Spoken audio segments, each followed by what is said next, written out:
Bom, essa semana a gente vai falar sobre progressão geométrica. Na semana passada a gente falou sobre PA e hoje eu vou falar um pouquinho, pelo menos para a gente lembrar o que é PG, né? E nas próximas videoaulas a gente ainda tem algumas aulas até a provinha de vocês. Eu vou fazer sempre umas revisões, sempre com exercícios, mas essas duas primeiras aulas a gente vai só relembrar o conceito de PA, que a gente falou semana passada, e de PG essa semana. Então vamos lá. Primeiro, o que é uma PG? Ao invés de a gente ir somando um mesmo resultado, que nem era na PA, aqui a gente vai multiplicando por um mesmo resultado, né? Nesse exemplo aí que eu estou colocando para vocês, essa PG ela tem razão 2, porque de um termo para o outro eu sempre vou multiplicando por 2, certo?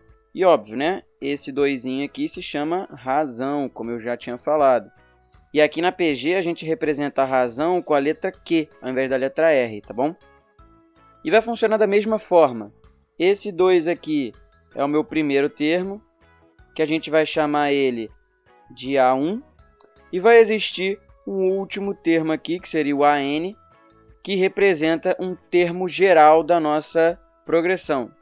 Esse é o básico de progressão geométrica. Agora, uma coisa interessante que você tem que saber é sobre o crescimento e o decrescimento de uma PG. Na PA, que a gente viu semana passada, ela vai ser crescente quando a razão dela for positiva e decrescente quando ela for negativa.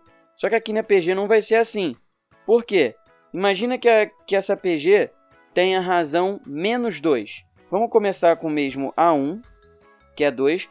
E agora a razão dessa PG é igual a menos 2 ao invés de 2. Olha o que vai acontecer. O primeiro termo eu tinha 2, depois eu vou ficar com menos 4, depois eu vou ficar com 8 positivo, né? Porque menos 2 vezes menos 4 vai dar 8. 8 vezes menos 2, menos 16. Menos 16 vezes menos 2 dá 32 positivo.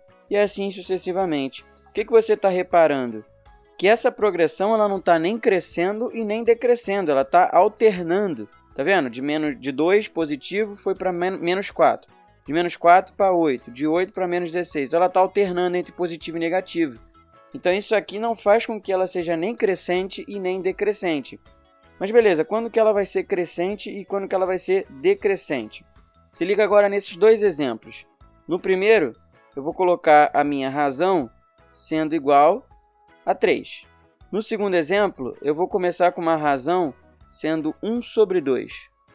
E aí olha o que vai acontecer. Começando com o mesmo número de início, 2. Na progressão aqui de cima, eu vou ter que a razão é 3. Então eu vou fazer 2 vezes 3, 6. Vezes 3, 18. Vezes 3, 54. E assim sucessivamente. O que a gente está percebendo aqui? Que ela é crescente. Agora, olha para esse segundo exemplo aqui de baixo. Eu vou começar com 2 de novo. O próximo vai ser 2 vezes meio. 2 vezes meio é 1. Agora, 1 vezes meio é meio. Meio vezes meio, 1 quarto. 1 quarto vezes meio, 1 oitavo. Percebe que esses resultados aqui, eles estão sempre diminuindo, né? De 2 foi para 1, de 1 foi para meio, meio para 1 quarto. Então, significa que ela está diminuindo. Se ela está diminuindo, ela é uma... Não consegue, né? Se ela está diminuindo, ela vai ser uma progressão decrescente. Então, o que você repara? Que ela vai ser crescente quando a minha razão for um número maior do que 1. E ela vai ser decrescente quando a minha razão estiver entre 0 e 1. Tudo bem? Então, quando ela for um decimal menor do que 1 e maior do que 0. Outra coisa interessante que a gente tem para lembrar de PG é sobre uma representação especial dela. Lembra que na PA eu tinha falado para vocês que existia uma maneira especial de escrever ela para que a nossa visualização ficasse mais fácil? Aqui na PG também. Imagina que eu tivesse uma PG aqui de 3 elementos, A, B e C. Se eu não soubesse quem eram esses termos A, B e C, eu poderia escrevê-los em função do termo central e da razão da minha PG. Lembra disso? Eu poderia escrever que esse termo do meio aqui, ele vai ser x. Esse termo anterior a ele vai ser x dividido pela razão.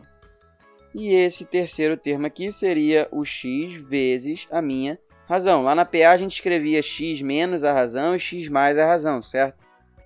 Então, em muitos exercícios, essa maneira de escrever a PG vai te ajudar muito para fazer a questão, tudo bem?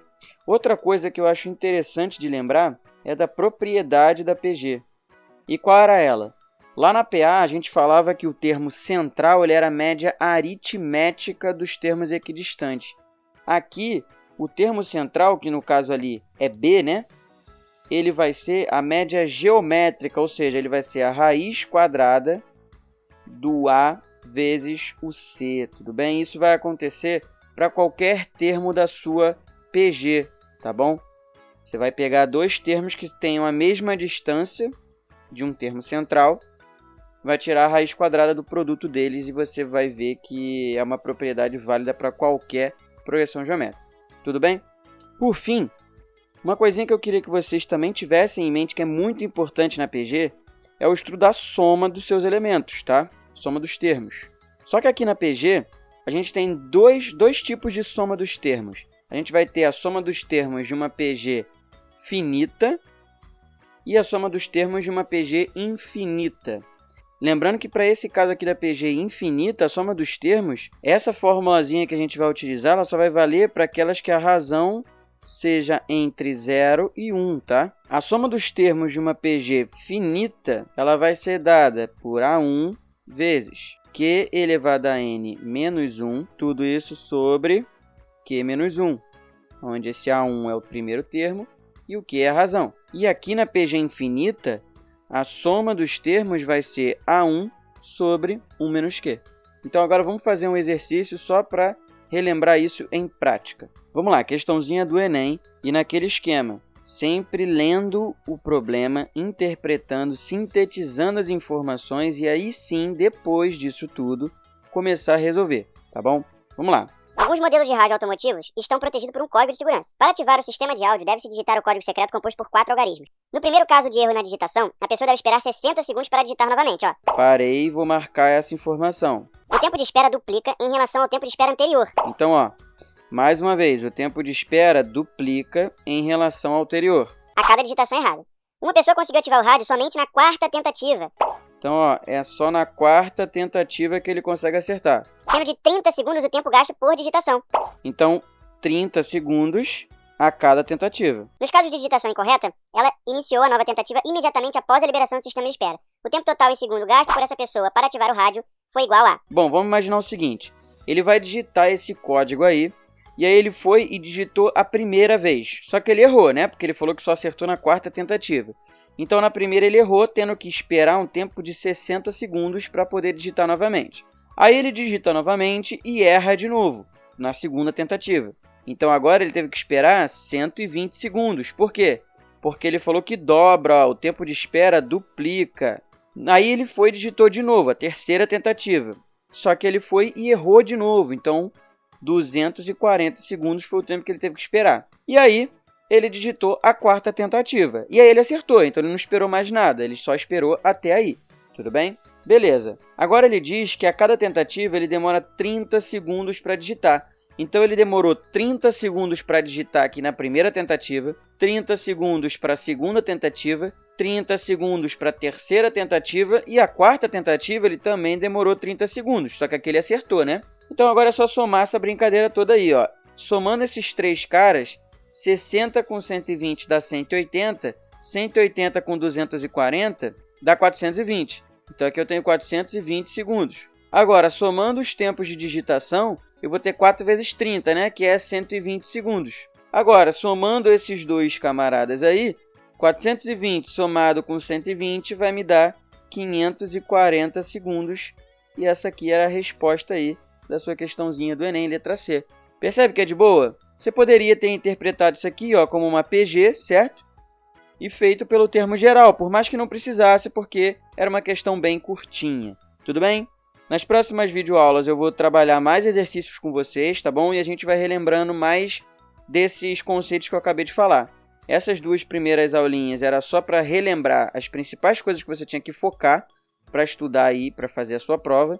E a partir de agora eu vou fazer bastantes exercícios, lembrando sobre esses tópicos aí também durante eles, tá bom? Então é isso. Beijinho, até a próxima aula. Valeu!